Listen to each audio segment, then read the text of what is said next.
Hello friends, हर हर महादेव। कैसे हो आप सभी? आप सभी को हैप्पी हरतालिका तीज।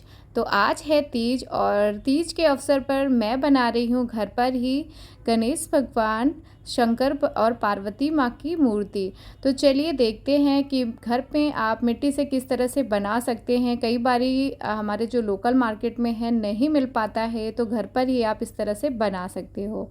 तो ये मिट्टी मैं पार्क से लेकर आई थी। तो मैंने इसको शुद्ध करने के लिए गंगा जल से थोड़ा सा इसको गीला कर लिया था। आजकल की मिट्टी वैसे भी गीली थी तो भिगाने की ज़रूरत नहीं पड़ती है। तो इस तरह से मैंने शिवलिंग बनाया है, इसको राउंड राउंड करके। जैसे आपका शिवलिंग होता है उस आकार से इसे इस तरीके से राउंड राउंड कर लिया जाता है। तो आप सभी ने देखा होगा शंकर भगवान जो है वो अपने गले में सांप धारण करके रखते हैं, या फिर शिवलिंग में भी देखा होगा आप लोगों ने इस तरह से सांप पहन के रखते हैं। तो मैंने इस तरीके से मिट्टी का सांप बना लिया है और उसके बाद मैं इनका बना रही हूँ मुंह इस तरह से। तो थोड़ा सा आपको इस तरह से कर्व देते हुए मुंह बना लेना है।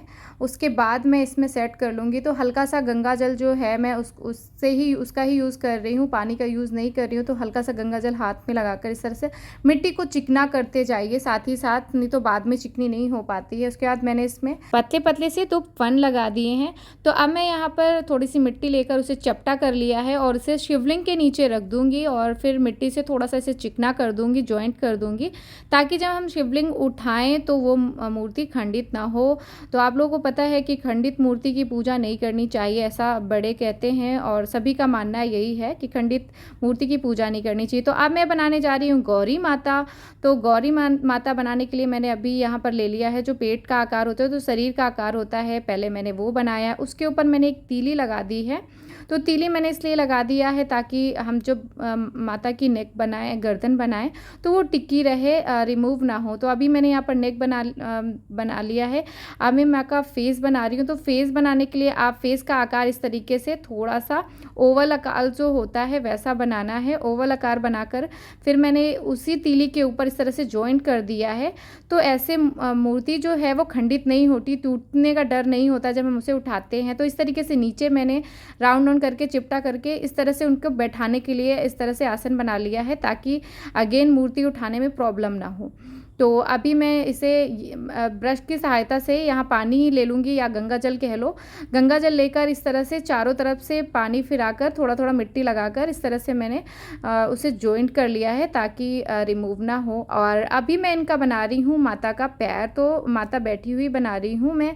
तो इस तरह से मैंने पैर बना लिया है। तो दोनों पैर मैं फोल्ड वाले बना रही हूँ। तो इस तरीके से मैं छोटे छोटे से पैर बनाकर इस तरह से मैंने मिट्टी और पानी की हेल्प से इस तरह से चिकना कर दिया है। तो जहाँ पर भी जॉइंट लगाते हैं वहाँ पर चिकना ज़रूर करें।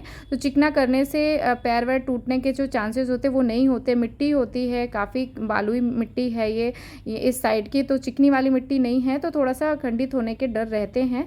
तो चिकनी करती जाइए मिट्टी से। जब भी आप जहाँ पर भी जॉइंट लगा रहे हैं तो थोड़ा सा पानी लगाकर उसे चिकना कर दीजिए। तो अब मैं हाथ बना रही हूँ माता के। तो हाथ में इस तरह से दोनों जॉइंट करके बना रही हूँ, क्योंकि शाम को जब मैं पूजा करूँगी तो इनका विवाह कराते हैं, तो इस तरीके से ही मूर्तियाँ बनाते हैं। तो मैं उसी तरीके से बना रही हूँ, दोनों हाथ जॉइंट करते हुए।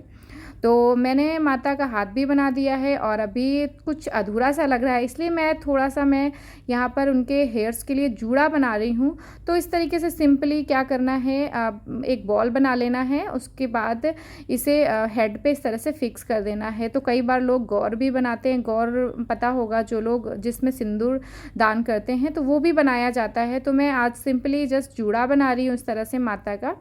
और माता की मूर्ति बन गई। अभी आंखें वाखें मैं सबसे लास्ट में बनाऊंगी। तो अभी मैं बनाने जा रही हूँ गणेश भगवान। तो गणेश भगवान भी लोग बनाते हैं, आप लोगों ने देखा होगा कि गणेश भगवान और शंकर और पार्वती मैया की तीनों की साथ में ही पूजा करते हैं। तो सेम उसी तरीके से मैंने यहाँ पर भगवान जी का पेट बना दिया है और नीचे मैंने उनको टिकाने के लिए एक चपटा करके मिट्टी से राउंड राउंड करके इस तरीके से नीचे भी लगा दिया है। और अगेन मैंने तीली लगाई है ताकि मूर्ति आराम से टिकी रहे। तो अब मैं बना रही हूँ थोड़ा सा इनका गोल गोल सा चेहरा है। आप लोगों ने देखा है कि गणेश भगवान जो होते हैं उनका थोड़ा सा गोलू मोलू सा शरीर होता है, तो उसी तरीके से मैं बना रही हूँ। तो अब मैंने बना दिए हैं उनके पैर एक के ऊपर एक इस तरीके से फोल्ड करके, जैसे आपने मूर्ति में देखी है कि बैठे रहते हैं, एक पैर थोड़ा सा आगे रहता है, एक अंदर की तरफ फोल्ड रहता है। वैसा ही मैं बना रही हूँ। तो मैंने ब्रश की हेल्प से मैं जहाँ जहाँ पर जॉइंट करती जा रही हूँ वहाँ पर मैं थोड़ा सा पानी से अच्छे से उसे फिक्स कर रही हूँ और थोड़ा सा चिकना भी करती जा रही हूँ, क्योंकि सूख जाने के बाद चिकना करना थोड़ा सा मुश्किल हो जाता है। तो अब मैं थोड़ा सा जहाँ जहाँ पर मुझे लग रहा है नेक के पास से थोड़ा सा जॉइंट करना चाहिए, तो वहाँ पर मैं गंगा जल लेकर इस तरह से जॉइंट करती जा रही हूँ। तो मैंने ये हाथ बनाया है, जैसे भगवान लड्डू लेकर बैठते हैं वैसा ही मैंने यहाँ पर हाथ बनाया है और उसमें छोटू सा मिट्टी का ही लड्डू जैसा आकार बनाकर इस तरह से मैंने रख दिया है। तो आप चाहे इसको कलर करके भी रख सकते हैं, तो मैंने ऐसे ही सिंपली बनाकर रख दिया है। दूसरा हाथ जैसे भगवान आशीर्वाद देते हैं वैसा हाथ मैंने थोड़ा सा खड़ा करके इस तरह से बनाया है। तो अब मैं बनाऊंगी गणेश भगवान के कान। तो कान आप लोगों ने देखा है कि थोड़े से बड़े बड़े रहते हैं गणेश भगवान के, तो उसी तरीके से मैं बनाने का कोशिश कर रही हूँ। मिट्टी क्योंकि थोड़ी सी बालू वाली थी तो फट रही थी बीच बीच से, बट मैंने पूरी कोशिश करी कि अच्छे से मैं बनाऊँ मूर्ति। तो इस तरह से मैंने थोड़ा सा फिर से ब्रश की हेल्प से मिट्टी को इस तरह से चिकना करते हुए जॉइन कर दिया। हेड में मैंने लगा दिया है मुकुट। तो मुकुट मैंने किस आकार का बनाया मैं वो बता देती हूँ। मैंने ट्रायंगल शेप का मैंने मुकुट बनाया है गणेश भगवान का, और उसके बाद मैं कान और जो मुकुट है उसको अच्छे से मैं फिक्स कर दूँगी। ब्रश की हेल्प से बहुत इजी हो जाता है, हाथ से करने में ना बहुत जल्दी टूट जाता है। तो आप ध्यान रखिए जब भी बनाए तो ब्रश, छोटा सा ब्रश ज़रूर ले लें।